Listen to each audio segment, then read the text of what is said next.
Film স্টাডিজের গুরুত্বপূর্ণ part হচ্ছে হলো শর্ট, সিকোয়েন্স এন্ড লাইট। সেই ফটোর 90% হচ্ছে লাইট। লাইট দুটো সিচুয়েশনে ব্যবহৃত হয়। তো আমরা সবার আগে মাথায় রাখবো লাইটের সোর্স কি। লাইটের উপর ডেনসিটি অনুযায়ী লাইটকে আরো দুভাগে ভাগ করা হয়। সো হ্যালো স্টুডেন্টস, তো আজকে আমরা ক্লাস করবো হচ্ছে হলো, তোমরা সবাই ফিল্ম স্টাডির স্টুডেন্ট। তো ফিল্ম স্টাডিজের গুরুত্বপূর্ণ পার্ট হচ্ছে হলো শর্ট, সিকোয়েন্স এন্ড লাইট। সিনেমার লাইটের বেসিক ফান্ডামেন্টাল বুঝবো, আমরা এর সঙ্গে বুঝবো শর্ট কি, আমরা এর সঙ্গে বুঝবো সিন কি, শর্ট সিন কিভাবে ফর্মেশনস হয় এবং লাইটের কিছু ফিজিক্স, কিছু গ্রামার, কিছু নিয়ম রয়েছে, সেগুলো আমরা ভালো করে বুঝবো। ওকে, দেখো লাইট কত প্রকার, লাইট কী রকম, এটা নিয়ে একটু আমরা ছোট্ট করে বিস্তর জানার আগে আমরা বলি লাইট দুটো সিচুয়েশনে ব্যবহৃত হয়। First is outdoor light, second is indoor light. তো মাথায় রাখো, সিনেমার লাইট যে কথা যখন আসবে, তো আমরা সবার আগে মাথায় রাখবো ভাই লাইটের সোর্স কি, what is the source of the light, সিনেমার লাইটের সোর্স কি। তো লাইটের সোর্স যখন আমার কাছে আসবে, আমি জিজ্ঞেস করবো লাইটটা ডে লাইট না নাইটের লাইট, না ইনডোর লাইট, না আউটডোর লাইট, ন্যাচারাল লাইট, না artificial light. This are different categories of the light. লাইটের উপর ডেনসিটি অনুযায়ী লাইটকে আরও দুভাগে ভাগ করা হয়, সেটা হচ্ছে hard light and soft light.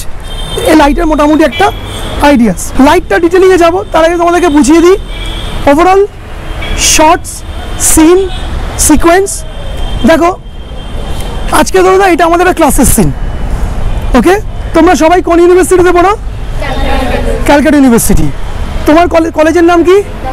তোমার উইমেন্স, তোমার তোমার সুরেন্দ্রনাথ, তোমার গুরুদাস, তোমার তোমার জয়পুরিয়া, ইউ তোমরা সিউর সব 4th সেমিস্টারে ফিল্ম স্টাডিজের ছাত্রছাত্রী।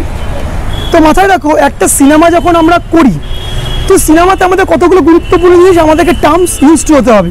কী কী টার্মস খাতায় লিখে নাও। নাম্বার 1 লিখ হচ্ছে হলো script and screen play. Number 2 হচ্ছে হলো শর্টস, ছোট্ট পাশে ড্যাশ দাও, সিন পাশে ড্যাশ দাও, সিকোয়েন্স। 3 নম্বর লেখো কন্টিনিউটি। এবার কন্টিনিউটিটা কি লিখে নাও, কন্টিনিউটি কি কি কখন বুঝে নাও। কন্টিনিউটি হচ্ছে হলো scene continuity, action continuity, dress and makeup continuity. আর কি কন্টিনিউটি আছে? এই তিনটেই। মোশন কন্টিনিউটি, এত রকম কন্টিনিউটি। এবার কন্টিনিউটি খায় না মাথায়, সেটা আমরা বুঝবো। 4 নম্বর পয়েন্ট লেখো লাইট সেট আপ। এবার লাইট সেট আপ কি, লাইটের কত রকম ভেরিয়েশন, লাইটের কথা যখন মাথায় আসবে আমাদের কতগুলো সিচুয়েশন লাইটের বুঝতে হবে। কি সিচুয়েশন? আন্ডারে লেখো artificial light or natural light. পরে লাইটের মধ্যেই লেখা হচ্ছে হলো day light or night light, মানে দিনের বেলার আলো করতে হবে না রাতের বেলার আলো করতে হবে। নেক্সট লেখো hard light or soft light. Next লেখো লাইটের মধ্যেই লেখা হচ্ছে হলো light positioning and effect. Next লেখো, এবার এটা হচ্ছে আবার লাইটের সেট আপটা কত রকম হতে পারে, 1 point lighting, 2 point lighting, 3 point lighting থেকে 7 পয়েন্ট লাইটিং। মানে আমাদের বলা হয় যে যখন আমরা সিনেমা করবো, একটা সিনেমার লাইট হচ্ছিল 80%। একটা যখন ফটো তুলবো, সেই ফটোর 90% হচ্ছে লাইট। ওকে, তো লাইটের ফিজিক্স জানা প্রচণ্ড দরকার, উই মাস্ট হ্যাভ টু লাইটের ফিজিক্স।